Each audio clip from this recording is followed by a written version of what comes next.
오늘의 말씀은 누가복음 11장 53절에서 54절, 사도행전 17장 11절, 시편 53편 1절, 로마서 12장 1절입니다.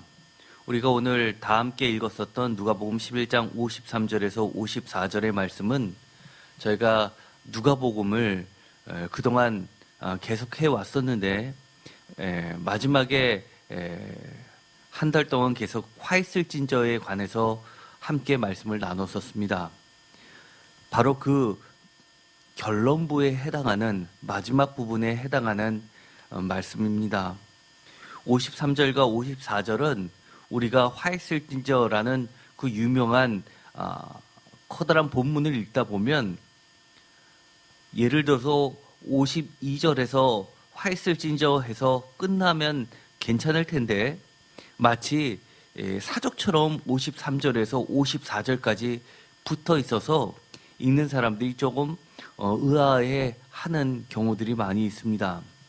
그러나 이 53절과 54절의 이 두 개의 사족같이 느껴지는 이 말씀이 오히려 우리들에게는 깊은 경고와 또 우리 자신을 돌아보면서 하나님께 더 가까이 가게 만드는 매우 중요한 말씀입니다. 오늘의 말씀을 제목을 다 같이 한번 읽어보도록 하겠습니다. 화 있는 자들의 특징, 복음의 말씀을 트집 잡으며 앙심 품고 거세게 달려드는 자입니다. 53절, 거기서 나오실 때에 서기관과 바리새인들이 거세게 달려들어 여러 가지 일을 따져 묻고 그 입에서 나오는 말을 책잡고자 하여 노리고 있더라 라고 끝나고 있습니다. 표준세 번역으로 누가복음 11장 53절, 54절의 말씀을 다 같이 읽겠습니다.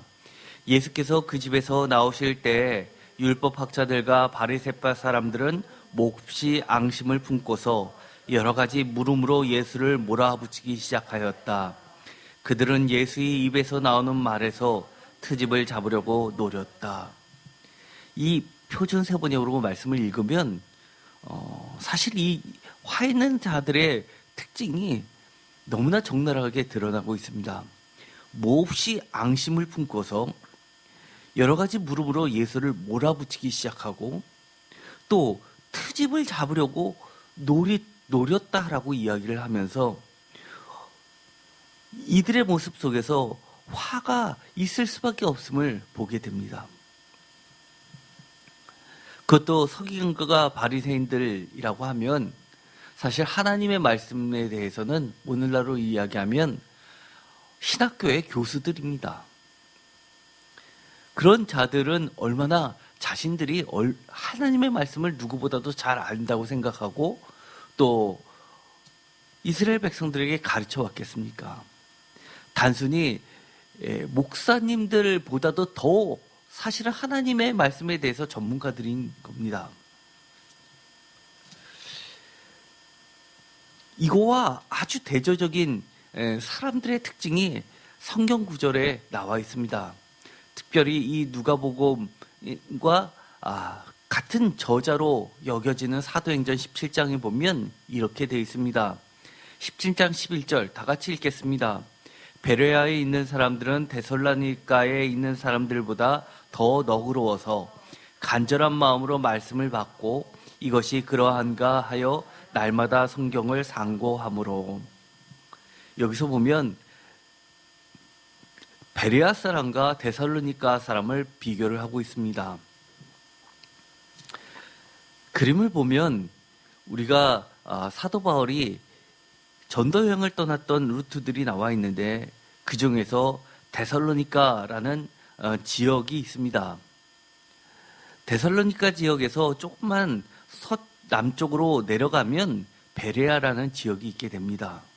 그런데 이 데살로니가 사람보다 이 베레아 사람들은 더 너그럽다 이야기합니다. 그래서 간절한 마음으로 말씀을 받고 이것이 그러한가 하여 날마다 성경을 상고하였다고 합니다. 표준세 번역으로 한번 읽어보도록 하겠습니다. 베레아의 유대 사람들은 데살로니가의 유대 사람들보다도 다 같이 읽겠습니다. 더 고결한 사람들이어서 아주 기꺼이 말씀을 받아들이고 그것이 사실인지 알아보려고 날마다 성경을 상고하였다.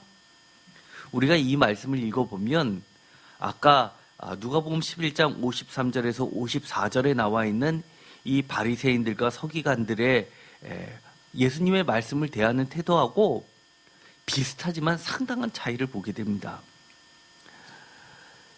이 베레아에 있는 사람들은 그것이 사실인지 알아보려고 성경을 상고하였다라고 합니다. 그런데 누가복음에 화 있는 자인 서기관과 바리새인들은 여러 가지 일을 따져 묻고 물음으로써 묻기는 하지만 그 태도가 진리를 알고자 하는 태도가 아니라 앙심을 품고서 몰아붙이면서 트집을 잡으려고 노력하는 것에서부터 큰 차이가 있게 됩니다. 사실 우리가 성경 말씀을 늘 대할 때는 따져야 됩니다. 무조건적으로 교회에서 믿으라라고 해서 아무런 판단을 제껴두고 무조건 받아들이라라고 하는 것은 좋은 태도는 분명 아닙니다. 사도행전 17장 11절에 있는 것처럼 베레아에 있는 사람들처럼 우리는 성경을 상고해야 합니다. 상고라는 뜻이 무엇일까요? 한자를 보면 상고라는 할 때 이 상자는 상세할 때 상자입니다. 그리고 고자는 살필 고자입니다. 그래서 꼼꼼하게 따져서 검토하거나 참고함이라는 뜻을 가지고 있습니다. 베레아의 뜻은 무겁다라는 뜻을 가지고 있다고 합니다. 그래서 이 베레아는 그 사람들의 특징도 굉장히 신중했다는 것을 알 수 있습니다. 그래서 그런지 그들은 전도의 말을 들었을 때 성경을 정말 여기저기를 찾아보면서 날마다 진리가 무엇인지를 탐구했었던 것을 보게 됩니다. 그런데 여기서 중요한 차이점, 아까 누가복음에 화 있는 자들의 특징과 대조적인 것은 바로 너그럽다라는 말씀입니다. 개역개정은 너그럽다라고 번역하였고 또 표준세 번역은 고결하다라고 번역을 하였습니다. 반면에 공동번역에서는 마음이 트였다라고 번역을 하였고 그리고 옛날 개역 한글이었죠. 개역 한글에서는 신사적이다라고 번역을 합니다. 공동번역으로 읽어보도록 하겠습니다. 그곳 유다인들은 데살로니가 유다인들보다 마음이 트인 사람들이어서 말씀을 열심히 받아들이고 바울로의 말이 사실인지 알아보려고 날마다 성서를 연구하였다. 개역 한글로도 읽겠습니다. 베레아 사람들은 데살로니가에 있는 사람보다 더 신사적이어서 간절한 마음으로 말씀을 받고 이것이 그러한가 하여 날마다 성경을 상고하였다. 제가 전에 사도행전을 말씀을 같이 나눌 때 분명히 이 구절을 가지고 말씀을 전한 적이 있었습니다. 너무나 오래된 시간이 지나서 다시 한번 복습 차원에서 핵심적인 것만 말씀을 드리도록 하겠습니다. 이 사도행전 17장 11절 더 너그럽다 또는 고결하다 또는 신사적이다 또는 마음이 트였다 귀족적이다, 영어로는 노블로 번역을 합니다. 이렇게 번역한 헬라의 원뜻은 유게 네스테로이라는 말을 쓰게 됩니다. 유라는 말은 좋다라는 뜻을 가지고 있습니다. 굿이라는 뜻입니다.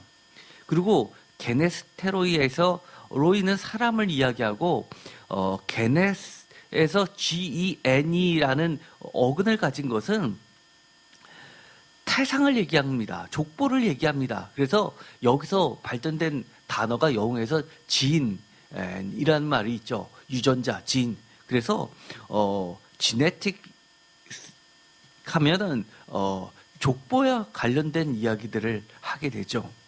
그래서 이 말은 유전과 집안과 가문과 족보에 관련되어 있지만 매우 좋은 가문이다, 좋은 유전이다. 그래서 굉장히 쉽게 말해서 그 당시에 로마 사람들의 로얄 패밀리를 이야기합니다.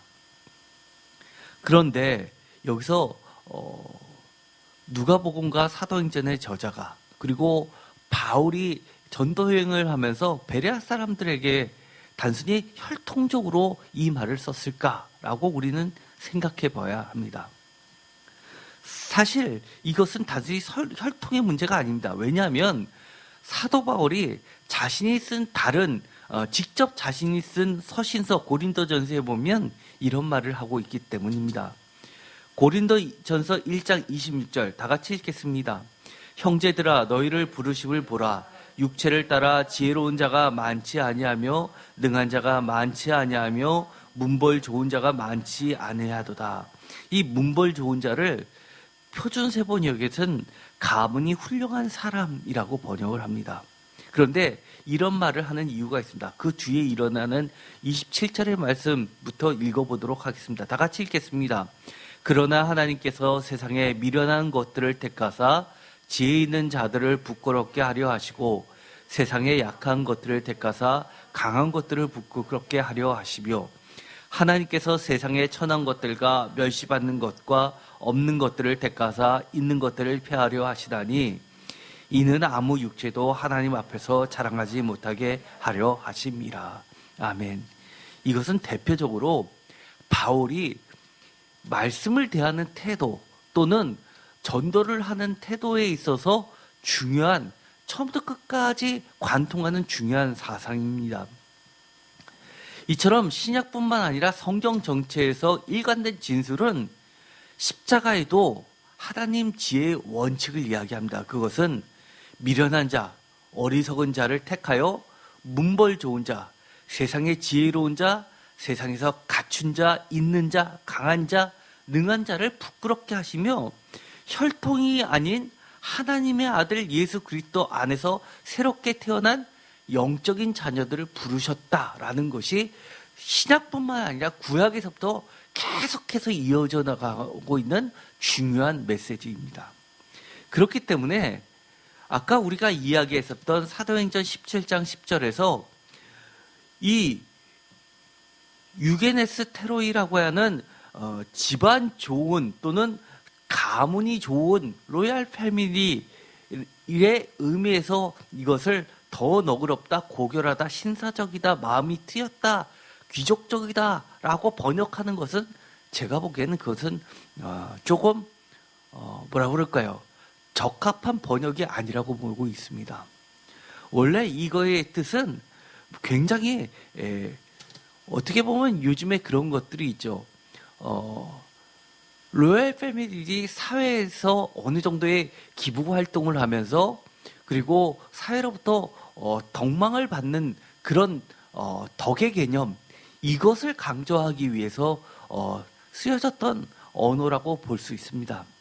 그래서 바울이 이 단어를 쓸 때는 단순히 혈통적인 것을 이야기 아니하고 그들이 얼마나 간절하고 진리에 대해서 마음이 열려 있고 그리고 정말 말씀을 사모하는지를 드러내고 있습니다. 고린도전서 1장 30절 다 같이 읽겠습니다. 너희는 하나님으로부터 나서 그리스도 예수 안에 있고 예수는 하나님으로부터 나와서 우리에게 지혜와 의로움과 거룩함과 구원함이 되셨으니 라고 이야기를 합니다. 우리는 어떤 자이냐라고 했을 때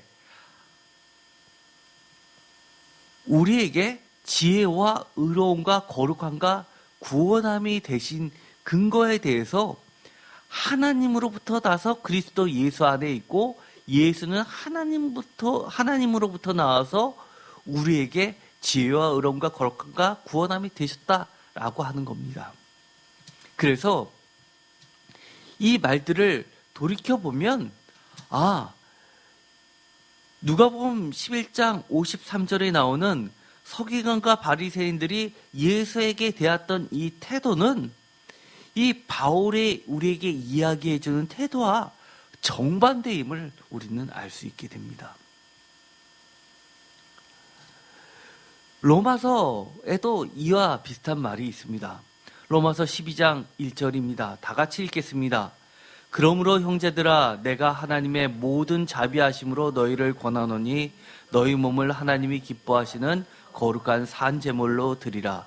이는 너희가 드릴 영적 예배니라. 아멘. 표준 세번역으로도 읽겠습니다. 형제 자매 여러분, 그러므로 나는 하나님의 자비하심을 힘입어 여러분에게 권합니다. 여러분은 여러분의 몸을 하나님께서 기뻐하실 거룩한 산 제물로 드리십시오. 이것이 여러분이 드릴 합당한 예배입니다.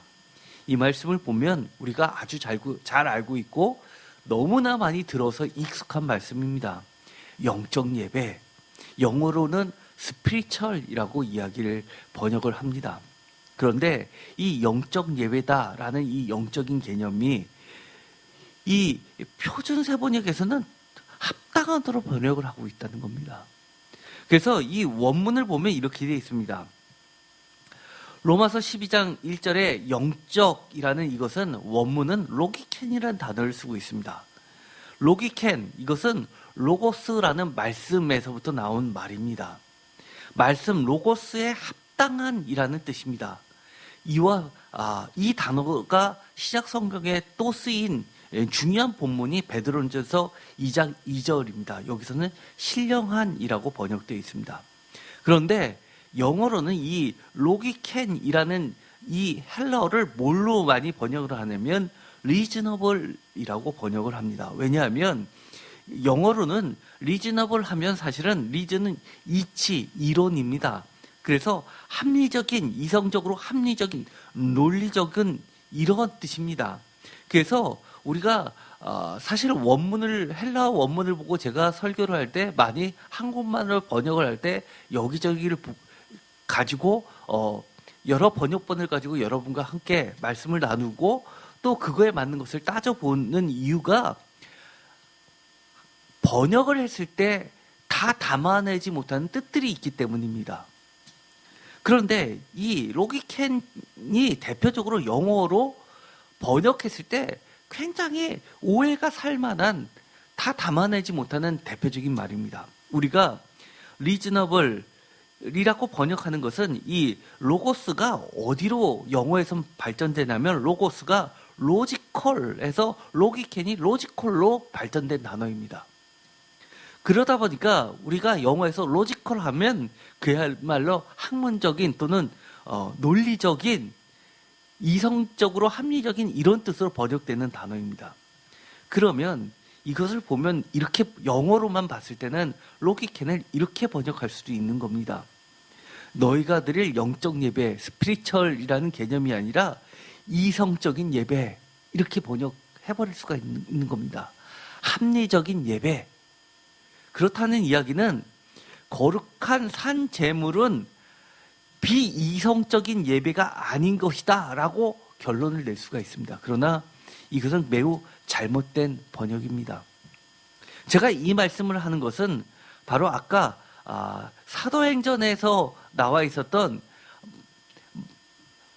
이 베레아 사람들이 너그러워서 또는 고결해서 또는 마음이 트여서 또는 신사적이어서 노블이어서 좋은 가문 출신이어서 라고 번역했을 때 아주 다르게 다른 뜻으로 오는 것과 마찬가지인 겁니다.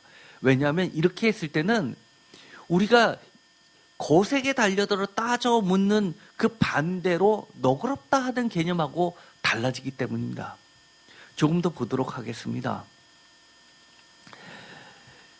이 로기켄이라는 단어가 보면 사전을 찾아보면 이렇습니다. 로고스에서부터 나온 단어인데요. 이 사전적 단어 풀이로서는 이렇게 되어 있습니다. Divine reasonableness by the Lord in birthing gift of faith, 이렇게 되어 있습니다. 로기켄이 로지컬의 어원이 되기는 합니다만 현대형의 영어의 이성적인 합리적인 이라는 뜻이 아니라 신령한 하나님의 말씀에 합당한이라고 번역을 해야지 정확한 겁니다. 디바인 리즈너블니스라는 겁니다. 디바인, 영적이라는 얘기죠. 그런데 디바인 리즈너블니스가 어디에서부터 왔냐면 by laws in birthing 이라는 겁니다. 하나님께서 벌스는 태어난다는 것이죠. 인버싱 하면 태어나게 하는 것. 쉽게 말해서 gift of faith입니다. 믿음의 선물로서 주어진 겁니다. 그래서 이 사전적 의미를 그대로 직역하면 하나님에 의해 태생된 믿음의 선물로 인한 신령한 합리성이 바로 로기켄이 됩니다. 왜 이렇게 장황하게 이야기하냐? 예를 들어 베드로전서 2장 2절을 똑같은 로기켄이 들어간 단어 본문을 한번 보도록 하겠습니다. 다 같이 읽겠습니다. 갓난 아기들 같이 순전하고 신령한 젖을 사모하라. 이는 그로 말미암아 너희로 구원에 이르도록 자라게 하려 함이라. 표준세 번역으로도 읽겠습니다. 갓난 아기와 같이 순수하고 신령한 젖을 그리워하십시오. 여러분이 그것을 먹고 자라서 구원에 이르게 하려는 것입니다. 여기서 신령한 젖, 이것도 로기켄입니다. 그런데 이 로기켄을 만약에 로지컬, 이성적인, 논리적인, 과학적인, 합리적인으로 번역을 한다면 말이 안 됩니다. 갓난아기들 같이 순전하고 합리적인, 이성적인 젖을 사모하라. 이는 그로 말미암아 너희로 구원에 이르도록 자라게 하려 합니다. 구원에 이르는 게 이성적으로 우리가 무엇인가를 받아들이면, 합리적으로 받아들이면 우리가 구원에 이를 수 있습니까? 마치 이렇게 번역이 되면 굉장히 오역이 되는 겁니다. 이것은 철저하게 이렇게 번역을 해야 되는 겁니다. 하나님의 말씀에 합당한 근거를 둔 영적으로 신령한 로기켄이라는 겁니다. 그래서 이것은 내가 똑똑해서 세상에서 많이 배워서 또는 내가 어떤 학위를 인정받아서 구원에 이르는 게 아니라는 겁니다. 하나님의 말씀은 사랑의 하나님을 알지 못하면, 하나님의 전적인 은혜를 경험하지 못하면, 하나님을 철저히 인정하고 자신이 죄인임을 고백하지 않으면, 하나님의 아들 예수 그리스도를 은혜로 철저히 낮아진 마음으로 만나지 못하면, 하나님과 예수 그리스도의 약속의 말씀들을 믿지 못하면, 신령한 성령님의 가르쳐 주심이 아니면 아무리 책을 많이 보고 세상에서 인정하는 박사 학위를 받고 학식을 갖춘다고 해서 영적으로 신령하게 되는 것이 결코 아니기 때문인 겁니다. 오늘의 말씀에 누가복음 11장 53절에 거세게 달려들어 여러 가지 일을 따져 묻고 그 입에서 나오는 말을 책잡고자 하여 노리고 있던 사람들이 서기관과 바리새인들입니다. 오늘날로 이야기하면 한마디로 세상으로 박사학위를 받고 교수라고 인정을 받으면서 또 사랑의 하나님을 알지 못하는 자였고, 하나님의 전적인 은혜를 경험하지 못했고, 하나님을 철저히 인정하고 자신이 죄인임을 고백하지 않았고, 하나님의 아들 예수 그리스도를 은혜로서 철저히 낮아진 마음으로 만나지 못했고, 하나님과 예수 그리스도의 약속의 말씀들을 믿지 못했고, 신령한 성령님의 가르쳐 주심을 받아들이지 못했었던, 책을 많이 보고 세상에서 인정받는 박사학위를 수도 없이 갖고 학식을 갖고 합리적이고 그리고 똑똑하고 이성적인 사람들이었다는 겁니다. 그래서 바울은 이렇게 이야기합니다. 로마서 12장 2절 다 같이 읽겠습니다. 너희는 이 세대를 본받지 말고 오직 마음을 새롭게 함으로 변화를 받아 하나님의 선하시고 기뻐하시고 온전하신 뜻이 무엇인지 분별하도록 하라. 아멘. 이것을 보면 베레아 사람들이 더 신사적이었다라고 했던 이 바울의 원래 의미, 신사적이다라는 말을 이해할 수 있는 힌트들이 나옵니다. 이 사람들은 이 세대를 본받지 않았고 오직 마음을 새롭게 함으로써 변화를 받아 하나님의 선하시고 기뻐하시고 온전한 뜻이 무엇인지를 날마다 분별하려고 애썼던 사람들이라는 것을 알 수 있습니다.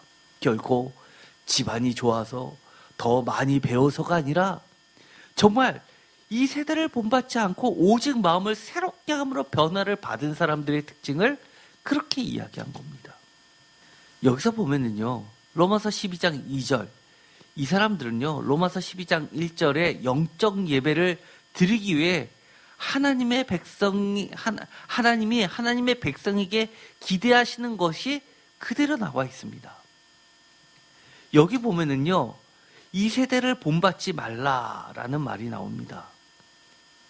그리고 변화를 받으라라고 이야기합니다. 컨폼이라는 이 단어는요, 쉰스케마티조라는 그 뜻에서 나온 건데요. 영어에도 그대로 반영이 되어 있습니다. 헬라어로 쉰은 함께라는 뜻이고요. 스케마티조라는 이 단어는 어떤 것을 형성하는 폼의 뜻입니다. 그래서 영어로는 CONFORM, conform이라는 뜻입니다. 그런데 이거와 반대되는 말이, 비교되는 말이 메타라는 단어가 있습니다. 트랜스폼이라는 겁니다. 쉽게 말해서 세상을 본받지 않고 변화를 받는 것이 트랜스폼이라는 겁니다. 즉 마음을 새롭게 한다라는 그 뜻은요, 원어에서는 마음이 누스인데요, 이 누스는 단순히 우리의 감정적인 것을 이야기하는 것이 아니라 정신을 이야기합니다. 그래서 이 마음을, 뜻을 새롭게 한다라는 것은요, 원문에서는 아나라는 단어를 씁니다. 아나라는 것은요, 두 가지 뜻이 있습니다. 하나는 다시, again이라는 뜻이 있고, 하나는 위로라는 뜻이 있습니다. 우리가 이 요한복음에 보면 이 랍비가 예수님을 찾아오죠. 요한복음에서. 그래서 질문을 하는데 예수님께서 다시 태어나다라고 하니까 어떻게 우리가 뱃속으로 다시 들어갑니까? 라고 묻는 거가 있죠. 그러자 예수님이 다시 육체에서 태어나는 것이 아니라 위로부터 태어나는 것이다 라고 이야기합니다. 왜 그러냐면 이 아나는 다시란 뜻도 있고 위로라는 뜻도 있습니다. 그렇다는 얘기는 여기서 마음을 새롭게 한다라는 것은 하나님, 위로부터, 하나님으로부터 새롭게 하라는 이야기입니다. 그리고 분별하라라는 뜻은요, 도키마제인이라는 것은 사실은 분별이 증명하라, 프로브나 테스트의 뜻을 가지고 있습니다. 그리고 이 얘기는 무엇이 하나님의 뜻인지, 하나님의 선하심이 무엇인지, 하나님이 기뻐하시는 것이 무엇인지, 하나님의 목적을 완성하는 것이 무엇인지를 분명히 분별하라는 겁니다. 마음을 새롭게 하고 하나님이 선하시는 것이 무엇인지, 하나님이 기뻐하시는 것이 무엇인지, 하나님의 온전한 뜻이 무엇인지를 분명하게 분별하려면 세상을 본받지 말고, 컨펌하지 말고 트랜스폼, 변화를 받아서, 그래서 위로부터 하나님의 뜻을 받아서 그렇게 하나님의 뜻이 무엇인지, 하나님의 선하신 것이 무엇인지, 하나님이 기뻐하시는 것이 무엇인지, 하나님의 목적을 완성하는 것이 무엇인지를 분별할 줄 알아야 되는 겁니다. 이러기 위해서는 우리가 단순히 이성적인 것이 아니라 하나님의 선물이 믿음의 선물로서 주어지는 새롭게 함을 받아야 되는 겁니다. 이제는 우리가 하나님이 우리의 삶을 지배하시고 인도하시고 다스리시는 하나님 나라의 하나님 백성인 성도라면 정말 달라져야 된다는 이야기를 하는 겁니다.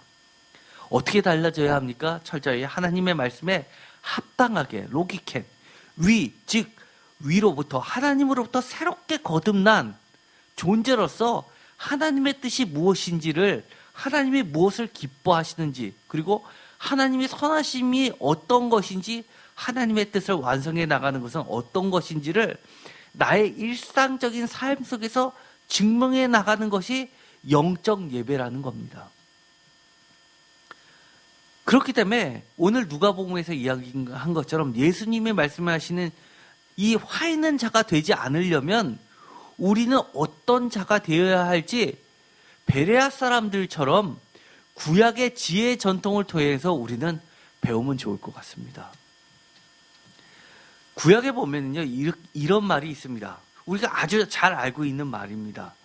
시편 53편 1절을 표준세 번역으로 읽어보도록 하겠습니다. 지휘자를 따라 마할랏에 맞춰 부르는 노래 다윗의 맞쓰길. 어리석은 사람은 마음속으로 하나님이 없다 하는구나. 모두가 하나같이 썩어서 더러우니 착한 일 하는 사람이 아무도 없구나.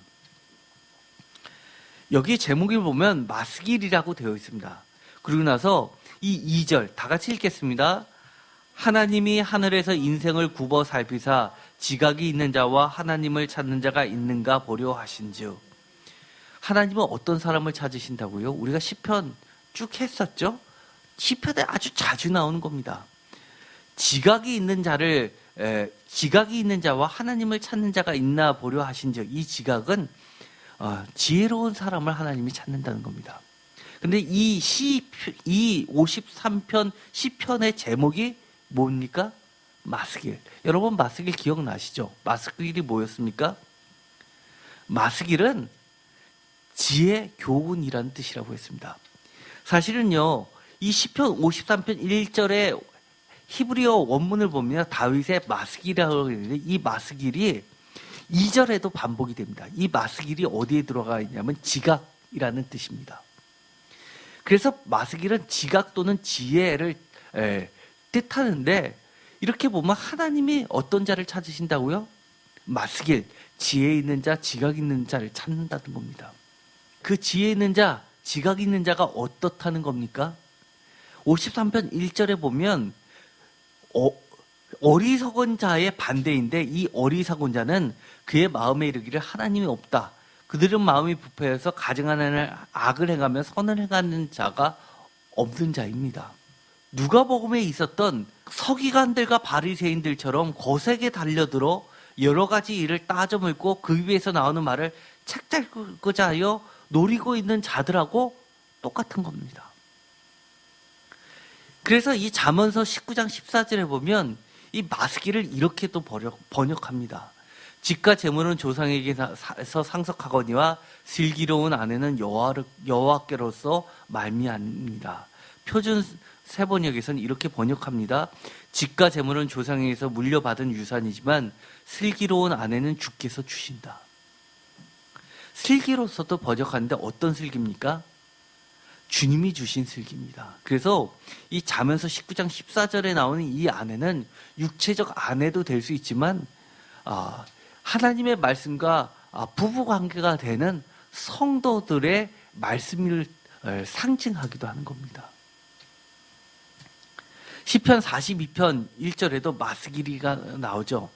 이 제목이 마스길로 되어 있습니다. 그런데 이 시편 42편은 너무 유명한 시편이죠. 하나님이여 사슴이 시냇물을 찾기에 갈급한 같이 내 영혼이 주를 찾기에 갈급하나이다 라는 누구나 다 아는 유명한 시편입니다. 즉 하나님이 이야기하시는 이 마스길 지혜는 어떤 자입니까? 사슴이 시냇물을 찾듯이 주를 하나님을 찾는 자들입니다. 아까 신약으로 가면 로기캔이 기억나시죠? 어떤 자들 베레아 사람들처럼 날마다 그러한가라고 해서 말씀을 상고하고 말씀을 받아들이는 자들입니다. 시편 44편 1절에도 이렇게 되어 있습니다. 표준세 번역으로 읽어보면 지자를 따라 부르는 고라 자손의 노래 마스길이라고 되어 있고 이 시편 44편도 유명하죠. 하나님이여 주께서 우리 조상들의 날 곧 옛날에 행하신 일을 그들이 우리에게 일러주며 우리가 귀로 들었나이다 라고 하면서 지혜를 쭉 이야기합니다. 시편 45편도 아주 유명한 시편입니다. 1절 내 마음이 좋은 말로 왕을 위하여 지은 것을 말하리 내 혀는 글솜씨가 뛰어난 서기관의 붓끝과 같도다 라고 하는 아주 독특한 시편인데 여기에 서기관의 이야기가 납니다. 오늘 누가복음 11장 53절에도 서기관과 바리새인이 나오죠. 그런데 여기서는 마스길 표준세 번역의 지자를 따라 소사님에 맞춰 부르는 고라 자손의 노래 마스길 사랑의 노래 여기에서 나오는 이 서기관은 어떤 서기관이냐면 지혜 있는 서기관인데 하나님께 사랑의 노래를 부릅니다. 그러면서 아주 멋진 말로서 하나님과 부부관계에 있는 그런 혼인관계에 있는 이 하나님의 백성들에 대해서 이야기를 하고 있습니다. 이 시편 45편 여러분 기억나시나요? 이 왕과 결혼하게 되는 왕비에 대한 이야기를 그려내고 있습니다. 너무나 멋진, 우리가 성도들이 나중에 요한계시록에 가면 뭘로 등장합니까? 신부로서 등장하게 되는 거죠. 시편 42편도 마스길입니다. 여기서는 복에 대해서 이야기하는데 허물의 사함을 받고 자신의 죄가 가려지지 않은 복이 있더라라고 이야기하는 아주 대표적인 이 죄사함에 대해서 이야기하는 것들입니다. 쉽게 말해서 지금까지 본 것만 하더라도 이 지혜, 하나님이 이야기하는 로지컬이라는 것, 지혜 있는 것, 똑똑하던 것, 합리적인 것들은 다 하나같이 어떤 겁니까? 세상의 합리적, 이성적인 것을 이야기하는 것이 아니라 하나님으로부터 나온 신적인 말씀에 합당한 것을 이야기하는 겁니다. 이것은 시편 52편 1절에도 맞쓰길, 54편 1절에도 맞쓰길, 55편 1절에도 맞쓰길, 74편 1절에도 맞쓰길, 78편 1절에도 맞쓰길, 시편 88편 1절에도 맞쓰길, 89편 1절에도 맞쓰길, 142편 1절에도 맞쓰길. 제가 이렇게 쭉 읽었었던 것들을 다 여러분 한번 읽어보시기 바랍니다. 저는 오늘 읽었었던 화이슬 진저의 마지막에 들어왔던 이 두 가지 말씀, 53절과 54절의 말씀을 하면서 화 있는 자들의 특징을 따라가지 않았으면 좋겠습니다.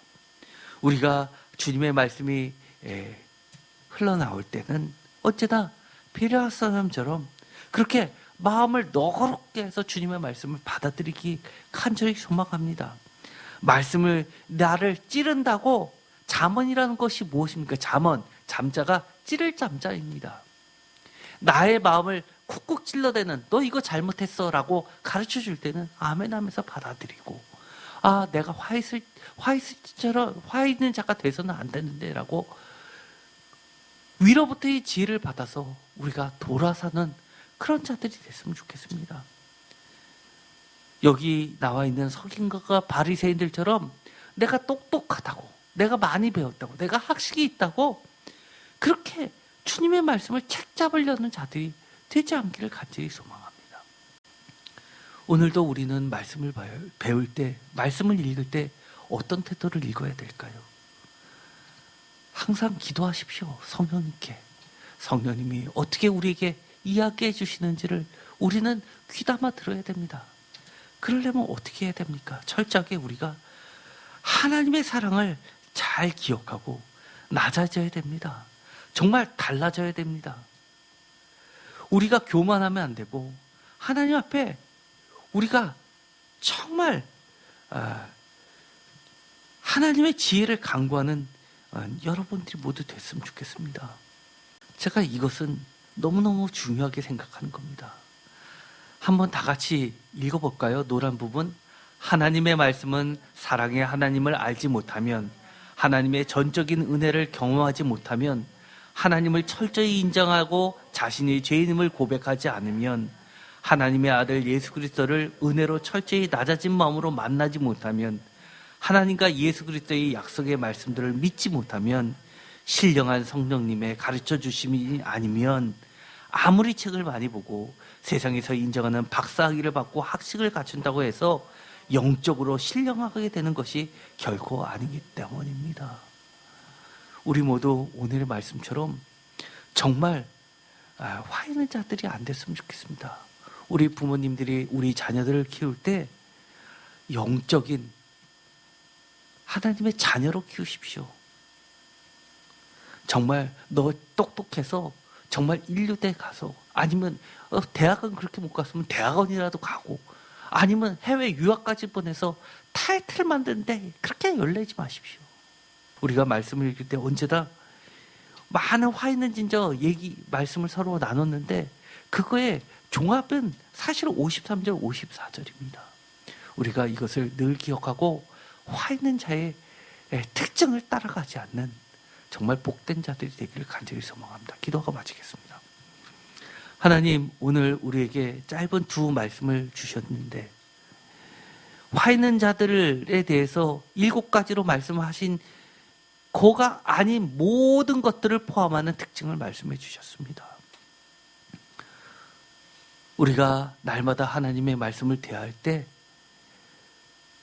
정말 하나님의 은혜를 간구하는 지혜로운 자가 돼서 하나님의 말씀을 성령님의 도우심을 받고 늘 간절한 마음으로 하나님의 말씀을 받아들일 수 있게 하여 주시옵소서. 예수 그리스도의 이름으로 기도드렸습니다. 아멘.